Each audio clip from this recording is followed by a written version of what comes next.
一开始，今来关心检方侦办金华城案。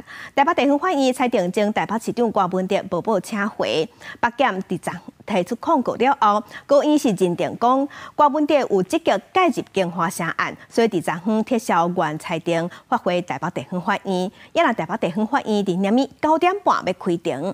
民众党是发出声明，呼吁检方无应该为着爱人有罪损害正当的法律程序。 前台北市长郭文哲昨晚7点多离开台北大楼办公室，有记者问伊讲，高院认为伊有积极介入金华城案，对此伊无加做回应。谢谢。他主席会对羁押庭有信心吗？除了金华城案的风波，郭文哲的老爸伫当过手术了，即马伫咧病内面休养，将这代志操烦。主席，爸爸身体还好吗？我去医院看。 啊，你身体还好吗？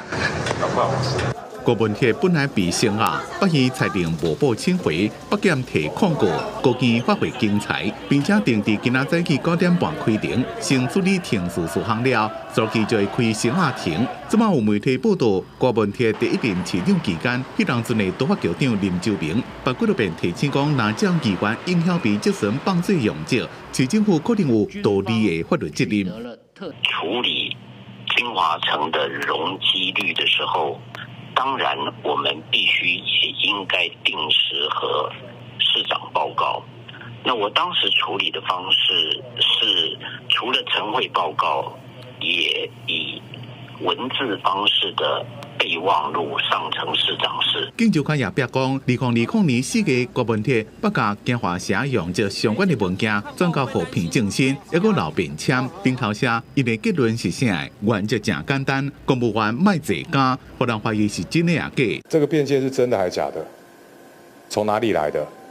即使是真的，叫公务员不要违法，有错吗？ 金华城用这案专案还阁伫咧调查，民众党发声明对高院的裁定表示遗憾，希望检方唔通为着安罪名吞下正当的法律程序，法官应该秉持公正的精神，依照证据认定事实，赶紧查清楚真相。记者综合报道。